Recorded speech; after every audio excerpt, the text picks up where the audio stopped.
Hello beautiful people, welcome to my channel. Ito yung hospital dito na pinakamalaki sa Ängelholm na lugar namin, Ängelholm City.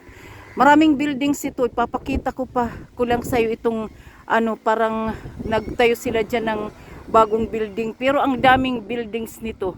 Doon sa likod pagkatapos yung nakikita nyo yan na bahay, yan ang ang dining ng mga nagtatrabaho, dining room, yan, dyan. Tapos nandoon yung parking doon. Yung sa underground nito, nagbibisikleta yung mga tao kasi mayroon pa sa mas malayo pa dito, doon ilang kilometro na rin, belongs din ng sa hospital na ito. Ang daming niyan, ang daming buildings. Diyan ako nagpractice. Ayan, Ängelholms Sjukhusområde entry. Kuan ito southway. Itong nandito. Okay. Diyan ako nagpractice. Okay. Bye-bye.